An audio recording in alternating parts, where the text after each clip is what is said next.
Secretary Vilsack, thank you for your lifetime of service to food security, both in America and around the world.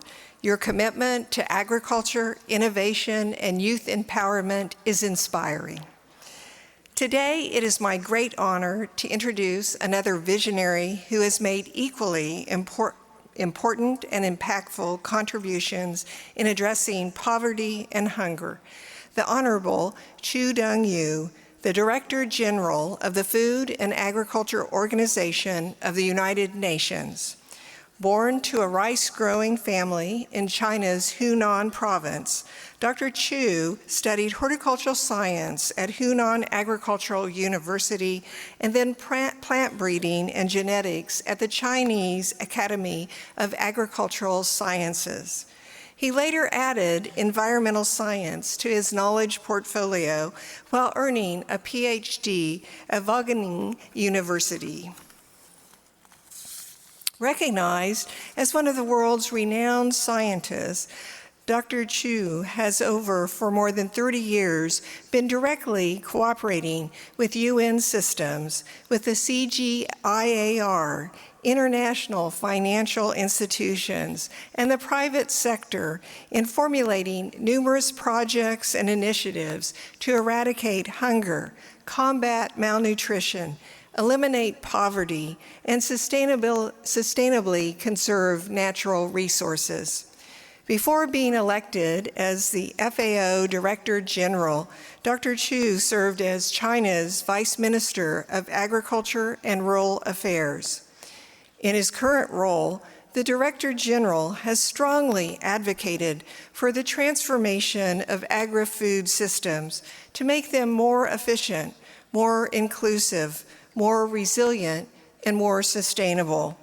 His vision centers on promoting the 4 betters: better production, better nutrition, a better environment, and a better life, while leaving no one behind.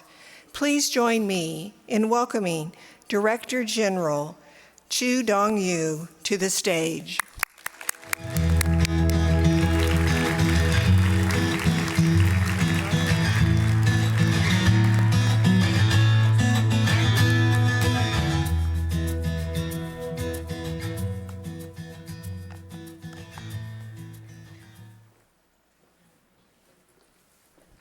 Thank you, President Wendy, and Ambassador Terry Edward Prestad, distinguished guests, dear young friends, and young at heart friends, dear colleagues. I'm so pleased to have been here invited by my old friend, Ambassador Prestad, to address you today and to discuss the life essential matters of food and agriculture.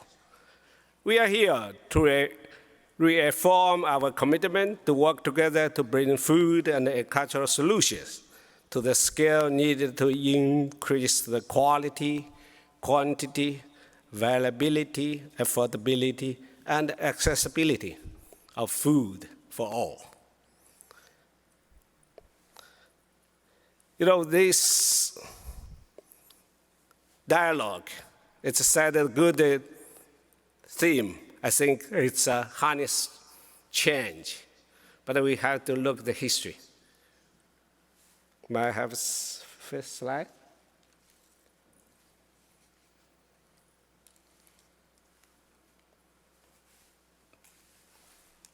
Works? Oh, yeah. But when we talk about honest change, but we have to learn it from history. It's a great honor for me. I met the Norman Borlaug many times together. We discussed very professional issues together. And I learned a lot from him and shared a lot of technical professional approach how to fight against hunger. Because simply I'm from the smallholder farmers in China, Hunan province, less than 1 hectare. He was lucky. His family have 43 hectares. But also we need to empower the youth. That's why I'm so delighted when I come to FAO, I established the World Food Forum. we had 3 pillars. One is youth engagement, second is science innovation forum, third is investment, hand-in-hand initiative investment. Last week, just Friday, we finished a week-long event, World Food Forum. We hosted about more than 200 events and reached 2.7 billion accounts and increased 300 million on social media platform and increased so many millions of viewers on the FAO website. So now FAO is a digital FAO. So it's open and accountable FAO. And it's really inclusive FAO. So we harness change. We should get the agri-food system. It should be a social movement, not only the silo business or individual business. And Dr. Borlaug and the World Food Prize Foundation inspire us the recognition of all those who have harnessed the change need for more food security world, a world without hunger, poverty, and malnutrition. He was a great scientist. It's a symbolic figure for the scientists, especially for agricultural scientists. They encourage all the younger generation to take the path and step and carry on the passion, great passion from him for all of the world, to work for the people, especially for the vulnerable people, to feed. And before it goes bad, at least they have enough food.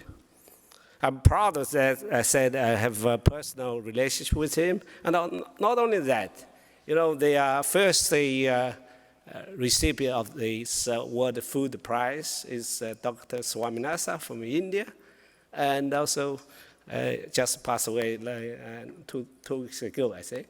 And also Professor Yuan Longping was my honorable professor. He's a hybrid rice father. Yeah?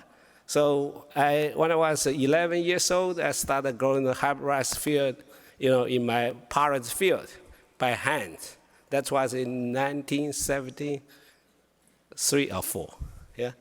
So I think science it's help us to produce more with less. That's my experience when I was 11 years old and learned. And also Dr. Borlaug has a special relation with a lot of Chinese scientists. And especially I was vice president of Chinese Academy of Agricultural Sciences. So that's why I took my advantage to be the vice president. I had the honor to organize the translation of Dr. Borlaug's biography in Chinese. Yeah, that's why the only one Chinese vision is under my organization translated with my pocket money was as vice president. And also give the special gift to the former ambassador to FAO and Mr. Cape Town, and also through him give the granddaughter of the Dr. Borlaug. So furthermore, I think all his passion and inspiration, all lead us to work together and better. And look, the history of the FAO was initiated 80 years ago by that time President Roosevelt in Hot Spring, West Virginia, just 80 years ago. And then in 1945, October 16, was officially established in Quebec, Canada, about 42 founding members. That's why everyone knows the World Food Day, but actually it's a memory of the official best and the UN's family of FAO. So that's why we celebrate the World Food Day every year since '81.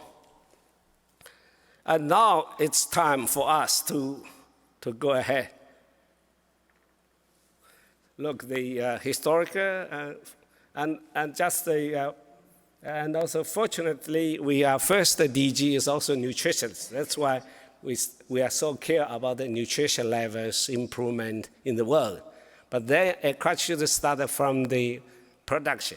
So that's the 4 better original farm. It's one of the original aspiration we keep going on during past 80 years. And of course, we have a new situation. We need new transformation of our agri-food system. I don't want to repeat all the points here because limit time, but I can put it on the web, FL web, because since I come now is a paperless organization. So you can search all the information, my talk point online afterward. And so all this data shows that we have a lot of challenges to work, to fix it together. And also even by the year 2030, we still have about 700 million people have faced the challenge of the food insecurity. And the target is there, it's very clear. And also, but we can't do alone. We need a collective action. And of course, especially inequality, SDG 10, not only SDG 1 and 2, and also others. So today, we should transform or reform FAO to fit the new purpose, which set by the 80 years ago as the original aspiration. So since I came 4 years ago, I started reform structure. I established a lot of new office for innovation, new office for SDG, new office for seeds, LDCs, and new office of the emergency and the rehabilitation and others. So we are also established FAO Youth Committee and Women's Committee. And so that's also, all these are first in the history of FAO to feed the purpose and also the new and the dynamic FAO, well positioned to better service the members and all about the farmers of the world and all the challenges we have to work together. And of course, with the new strategy framework, and we strongly support the members transform agri-food systems more efficient, more inclusive, more resilient, and more sustainable. Better production for betters and leaving no one behind. And then with a number of the strategies, strategy on the science innovation, strategy on the climate change, strategy on the private sector engagement, and also mainstream action on the biodiversity action plan, cross agri-food systems. So now it's a more new flat, modular, flexible organization structure is there, and to respond so efficient and effectively to the new challenges. All this, we are now have the facilitate all the members. FAO should be facilitated. I said publicly, we are old, big, and poor organization. But we face the #1 challenge in the world, no matter how poor, how rich, how big, or how small, and how the old or young, you need the food. But nowadays, more and more politicians and put their own agri-food system on the top agenda. I'm happy to see that, and also I really much appreciate the members support the FAO new reform, new structure with new action plan, and to be more tangible, deliverable organization.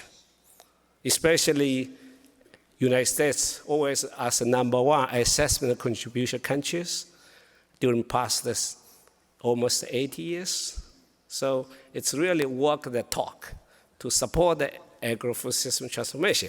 And also here, AWA is always open to the world. It's one of the connected to the heartland for agri-food systems, not only dialogue, and also with innovation, with also platform to work together. So thanks to all the leaders here, VSAC, and also Ambassador Prestad, and others, and also university, academy, private sector, NGOs, civil society work together. That's really hand-in-hand initiative I initiated 4 years ago. Not only government, we need to work together.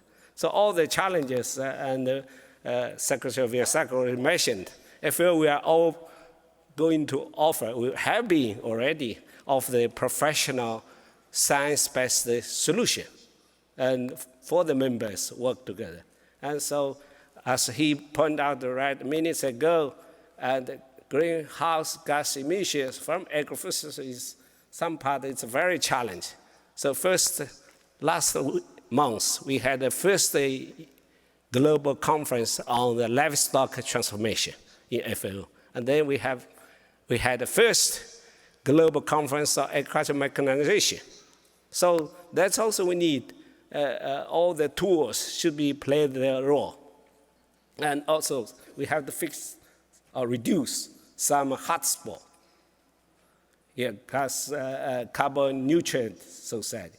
And then, of course, we have a strategy, as I said, and that's the 4 battles now is overarching for the members. But we localize, regionalize, based on the regional ministerial conference. They set their own priority.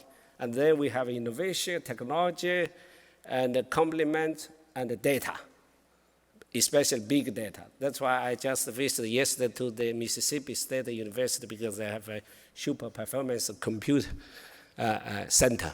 We have more than 10 years collaboration, how to make agrifood system big data to speak and work.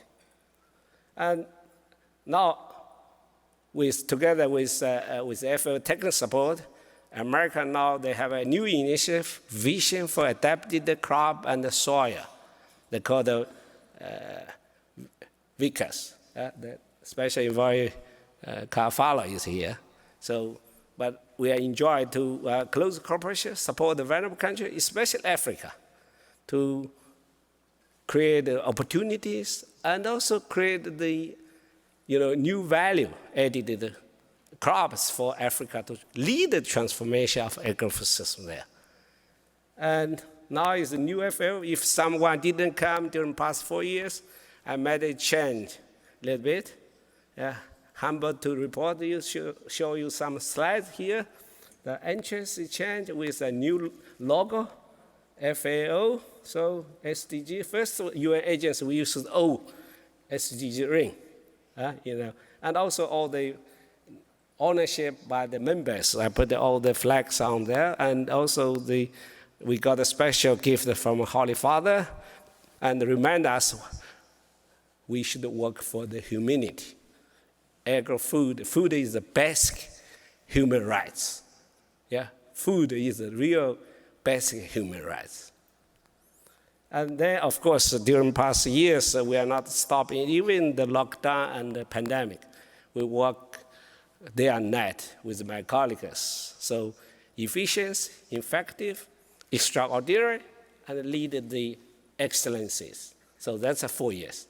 And the coming next 4 years, and we will have a 4R. I learned from President Roosevelt in 1930s. We are now new 4R. Reform, recovery, rebuilding, and renaissance of the FAO. Because it's your organization, we need a new level of the dynamic FAO for the vulnerable people, for the people who need the most. You can see Mr. Blinken was there also to support us, and all the members from the different regions all over the world. And here also. And someone, if you also knew Prime Minister Meloni, she stayed 90 minutes in FAO to pay visit each corner of the buildings. I think first the Prime Minister of the host country headquarters to come to inspect and to support us so detailed. And I have a little bit hobby to take a photo, so I want to share some of the one. It's another side of the room, and of course we enjoy what we have achieved, but we have a long way to go, and we have to work together. Thank you very much. That's your organization, and let's work together.